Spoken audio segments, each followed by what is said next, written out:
Hello everybody, this is Bill Becht from the Oars Forward website, and we are continuing our series on the six-pack of success for sales coaching. The six-pack for success is best practices that the highest performing sales teams utilize and incorporate in the coaching of the various of their teams. Team members find that it improves communication, and certainly the improved communication helps for increased engagement and full engagement of the team. Also, the communication will help in keeping people fully involved and excited about the position on the sales team, so you get to retain more of your top talent. Now, the next thing that we are going to be covering here, the next section, is on doing a sales skill assessment of a team member.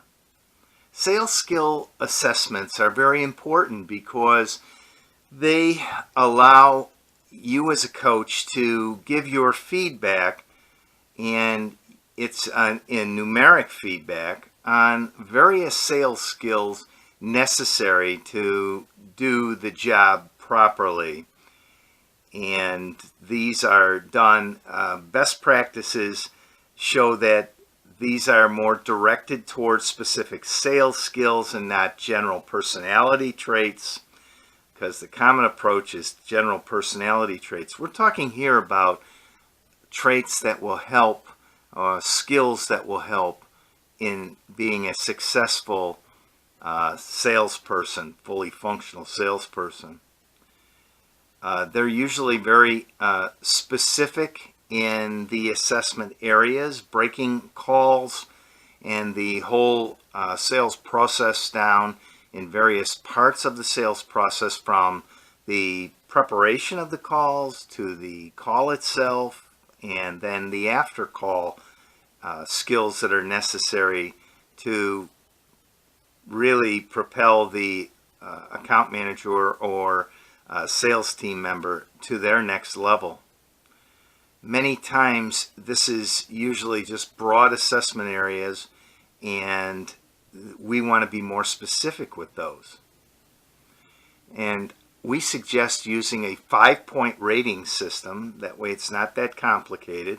One being needs significant improvement, and 5 meaning it is really handled and fully accomplished by the sales team member.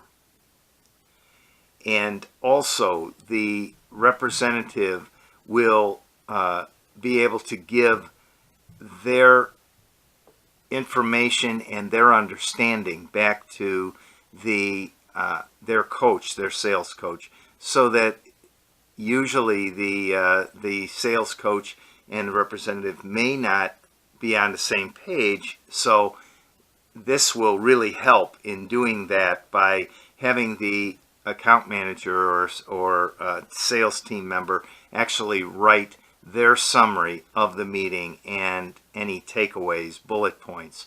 This is really part of the action cycle. We've talked about the action cycle quite a bit, and that is there's a request made, and then there's discussion on what is being looked for and timing involved, and then there's follow-up with it. And when the action cycle has been completed, the person that has gotten the completion will send back a notice saying, yes, this has been done. So the action cycle is very important in many things that we do, but particularly great when it comes to sales skills assessments. So let's break down the sales skill assessment into some of the important parts. The preparation step is really in prospecting for accounts or prospected companies who you want to talk to. What is that skill like for that account manager or sales team member? Do they have good prospecting skills? Are they able to locate through the internet sources and other sources good companies to target to get the message that can help with the message that the sales team is offering? How good are they in needs, determining what the needs analysis will be? This will be more of an idea of estimating or thinking about what does this company do, what do you think their needs are going to be, and then to work with the company on the sales and determining their sales needs during the call. These reference stories are important because they lend credibility to the story and the information that the sales representative is giving. So how well do they do these reference stories, accumulate these reference stories? How do they do during the call talking with gatekeepers within the organization? You know, there's gatekeepers throughout organizations. There might be receptionists, there executive assistants. There's a number of gatekeepers. They may be associates and colleagues of the person you want to talk to that's actually gatekeeping for them. So being able to get with and establish a relationship with gatekeepers is a skill, and having this skill goes a long way towards reaching the people that you really want to talk to. During the call, how is the opening of the call, and how well do they use the skill of opening to put people at ease and put people that are talking to them more open to the information that's going to be presented? How well do they do demonstrations? If you have a sales process that includes demonstrations, we're in the food ingredient industry, and we do a number of demonstrations with food ingredients. How well are these demonstrations put together?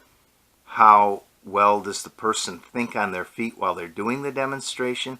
These are skills, and the sales coach can assess those skills. During the call, there should be a call to action. In other words, what are the next steps here? What would the customer or prospect like to see? And this is a skill by being able to transition to this call of action. How well are they doing that? Next steps is another skill. Making sure that there's always the door being kept open, that there's a number of action items that come out of the meeting, what the next steps are, and coming up with next steps is really an important skill. And how well does this account manager actually do this skill?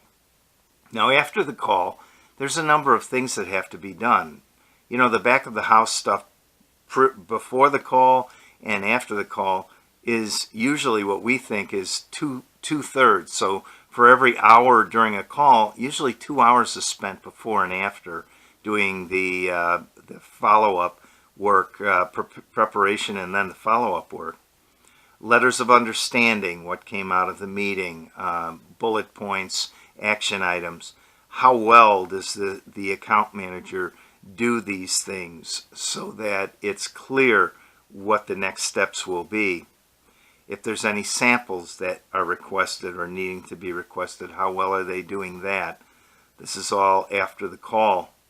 If there's any proposals or pricing that's necessary, how quickly do they get back with this pricing proposal? How accurate are their letters of documentation and pricing that's given to the customer? The next area is territory planning. Some people have a very concentrated territory. Other people have a very large spread out territory. In our case, our account managers, sales team members cover large geographical areas. This takes planning and management. how well can they plan and manage their territory. This is a skill for sales that is necessary, particularly when you have a very large territory. What kind of integrity do they have? Are they doing what they say they're going to do? Do customers feel that they're very reliable? This is a skill that should be assessed. And their competency in the product area. Are they seen as being knowledgeable and competent with the products that they are talking about, or the particular ideas that they're presenting? This is important too, and there's always room for improvement and learning and getting new knowledge. This is going to be an important skill for them and should be assessed. Now, I think that the sales skill assessment is something that should be done on a regular basis. I recommend that some of it is done during the weekly one-on-ones, but a major assessment like that should be done, I think, every 6 months for new members as they're onboarding into the team. And then after that, when they've been with the company for a while and understand the products, maybe for sure once a year, so that we're talking strictly about assessment of skills and how they're doing. And I think once a year should be a good time for it. I hope that you've gotten some information on what the sales skills assessment is really about, the value of it. I hope that you will continue to follow along on our series here of our 6-pack for success and these best practices. Please check out our website, oarsforward.com, for a lot of different content that I think you'll find to be very valuable as it relates to sales coaching. We also have an Oars Forward podcast, which I host, and that is full of a number of very interesting bits of information. I hope that you'll sign up and subscribe for it. If you like it, please do a rating of it, and feel free to pass it on to other colleagues that could use this particular podcast information. So, until next time, I wish you good coaching and good selling.